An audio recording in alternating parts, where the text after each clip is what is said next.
There's nothing I love more than riding my bike around in the summertime. And while I'm at it, I also like to check out great art in the many amazing galleries this city has to offer. What's really cool is that these two favorite pastimes of mine are combined right here at Artspin.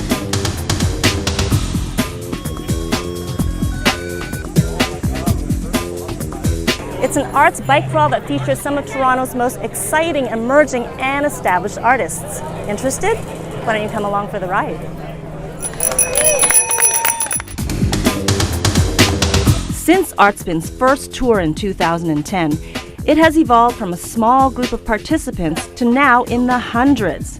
It happens 3 times a year during the summer months from June until August, and everyone is welcome. We really like to work in a site-specific manner, a way that really shows off the city. Over the years, we've outgrown a lot of galleries in smaller spaces, and so it's a good challenge to find interesting venues, warehouses, churches, school playgrounds, parks.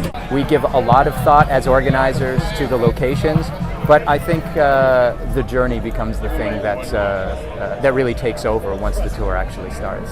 There's a lot of meeting going on in terms of making friends. People kind of talk to each other on their bikes, and it's got a great sense of community and energy as we ride. All right, everybody's getting ready to leave. We're heading to the second spot. I have no idea what to expect there, but this is pretty cool. Here we go.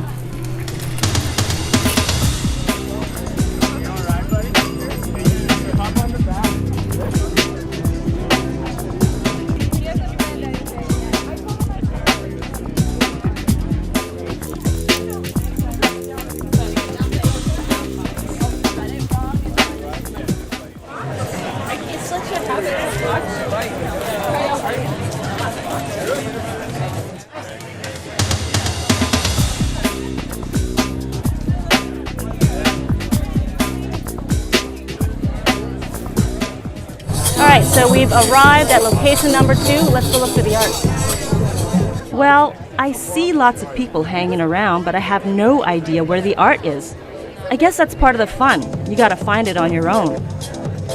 Excuse me, do you guys know where the art is? Where's the art? Here? Yeah, down the laneway? Over there? Okay. This feels a little bit like a scavenger hunt.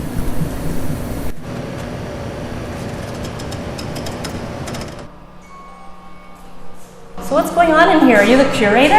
I am. Nice to meet you. Nice to meet you. The Traveling Eye speaks to the kind of spirit of wanderlust that all of the films kind of emit, and they really speak to Jeannie because she loves humor, she loves melancholy, and all of the films kind of deal with this inversion of melancholy and humor, and so that's kind of the Traveling Eye.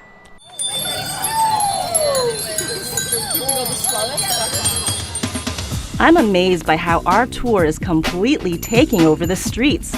There must be hundreds of us en route to the next exhibit.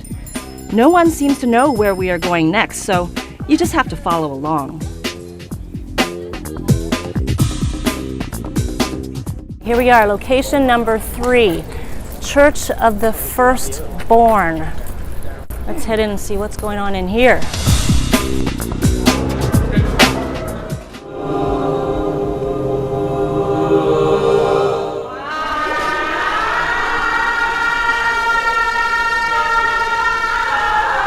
We just performed an element choir performance. The element choir is a choir that I put together with my partner here in Toronto, and it's an improvising choir, a fully improvising choir.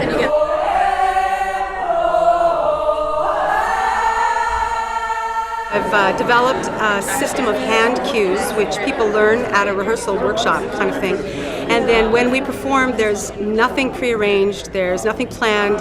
We just get up on stage, and based on me giving hand cues and people choosing whatever kind of sound they want within the parameters of a cue, we make these pieces.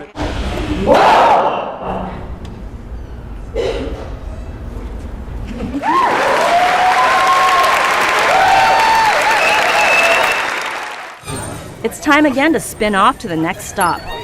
I like that it's nighttime now. Riding in the dark gives the tour a whole different feeling. The Okay, it looks like we've arrived at a schoolyard. So far, what I really like about Artspin is the sense of discovery. I'm not altogether sure how to interpret what I'm seeing right now, but what I do know is it's a performance called Études pour 8 corps by Simone Renaud and Company. The beauty about performance art, and art in general, is that it's completely subjective.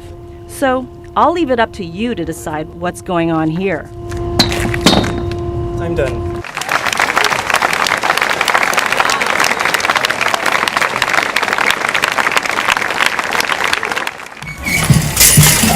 And we're back on our bikes. I like that last performance. The choice of location really elevated the experience. And now onward to stop number 4, a film projected on the side of a corrugated metal building by Montreal artist Ariane Boulet.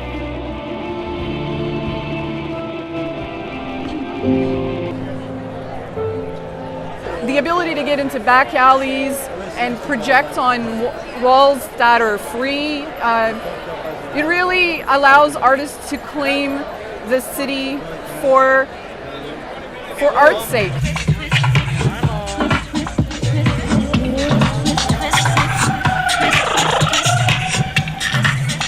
This is it, the final location. What I've loved about this evening is the complete surprise element. We had no idea where we were traveling to from location to location. And of course, always a pleasant surprise, whatever it is that we find inside each location. Let's check out what the grand finale is all about. This way.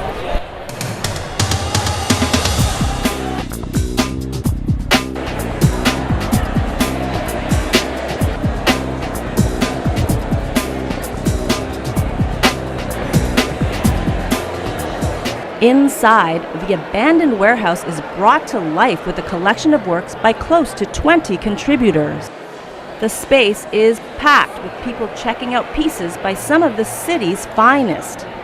This projection is by John Oswald, one of Canada's most innovative artists.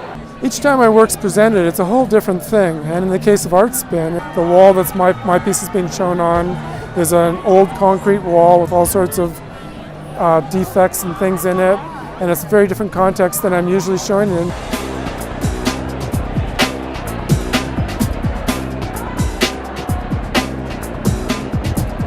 And I think tonight we've had our largest crowd ever, which we can see from the cheering behind me. And yeah, we've had about 400 or 500 people on the ride, and it's the most we've had at our final stop as well. It's really exciting. You basically are giving people the opportunity to show what we can do if cities allow city space to be used for what we want to do. This entire event was inspiring because it's from the people. I couldn't have said it better. Artspin is one of the coolest arts events I've attended in the city outside of Nuit Blanche. And tonight, a record-breaking crowd agrees. I will definitely be gearing up my bike for the next one.